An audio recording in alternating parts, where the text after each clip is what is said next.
This is Villa View. Coming up, we ask if it's the end of the road for Stilian Petrov.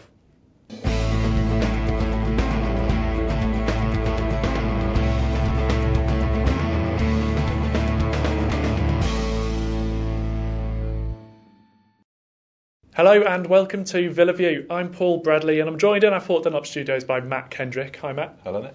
We've been speaking to Gerard Houllier about Stilian Petrov and what the future may hold for him at Villa. Can you tell us a bit about what Houllier told you? Yeah, it's quite interesting. I mean, Petrov's future has become the subject of some debate amongst the Villa fans. Obviously, Villa now are blessed with midfield options. They've probably got half a dozen players who could lay claim to one of those, perhaps two central midfield spots. Petrov's been a good servant. He was the captain and a regular starter under Martin O'Neill for a number of years. After a slow start, he finally kind of got going, albeit in a different position to the one he was signed in. But yeah, I mean, like you asked the question in the opening sting of this programme, is it the end of the road? I personally don't think it necessarily is the end of the road for Stilian Petrov, but it is going to take some kind of adjustment in his mind to realise, as Houllier said in today's paper, that he's not an automatic starter and that he may have to kind of cope with being dipped in and out of the team. So is this a change of how things are being done at Villa Park now? Because O'Neill was fairly famous for not using all of his players. Yeah, I think, Martin O'Neill prided himself on having a tight kind of 11, perhaps 13 in real emergencies and playing those week in, week out. Often got the best out of them by doing that, but it was often to the detriment of the rest of the squad and the number of fringe players who were unhappy. Houlier's big kind of motto is that you don't win anything with just 11 players, although you may have done 20 years ago. He wants all his fringe players to be as involved as possible. That's why he's such a big fan of rotation. And he's trying to drum this message into the players that just because you're not in the team or you're not on the bench for that game doesn't mean that all of a sudden you've kind of exiled and you're banished for good. It's just the fact that he wants to keep everybody fresh and he wants to keep everybody on their toes by providing genuine competition. And that's certainly the case for Barry Bannan and Mark Albrighton, who've been on the bench for the last couple of games, but Houlier's telling them they're still going to get their chance.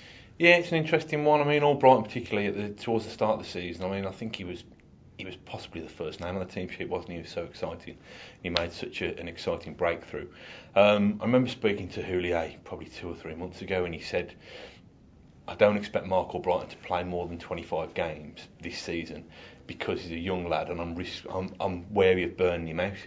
Now, when Houllier watched Albrighton play and Bannan play, they tend to play at a million miles an hour, and I think he's just trying to coach into them, knowing when to crank it up and when to ease off.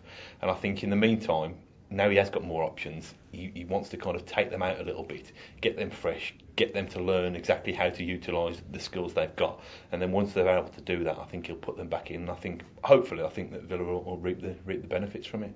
One player who may struggle to get back into the Villa fold is Habib Bey, who was offered a move to Ipswich and he turned it down last week. That's right, yeah, he had the chance to go to Ipswich for a month with a view to going for the rest of the season. He did turn that down. He said he wanted to stay and fight for his place at Villa. It's my understanding that his chances of getting in the Villa side are very slim.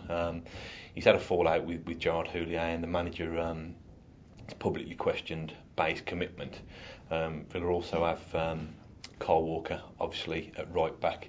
They have Luke Young, who's closing in on a recovery. I think Bey, for the sake of getting his career back on track, would be best served going out on loan. But if he doesn't want to go, there's very little Villa can do to force him to go. I think he's still contracted to the club until the summer after this one. So it's an awkward situation. I mean, Bey's 33 years old. He's signed for Villa on a decent length contract on very decent money.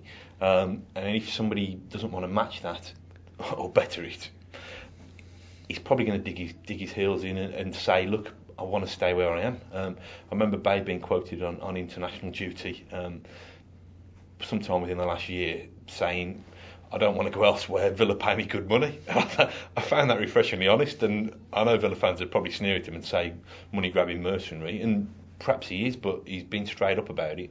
So I think Villa have got a bit of a dilemma on their hands. Bey doesn't want to go, yet Villa are still paying him with very little prospect of playing him, so it's going to be an interesting one, that. OK, Matt, well, thanks for that today. And thank you for watching. We'll be back later on in the week with more Villa View.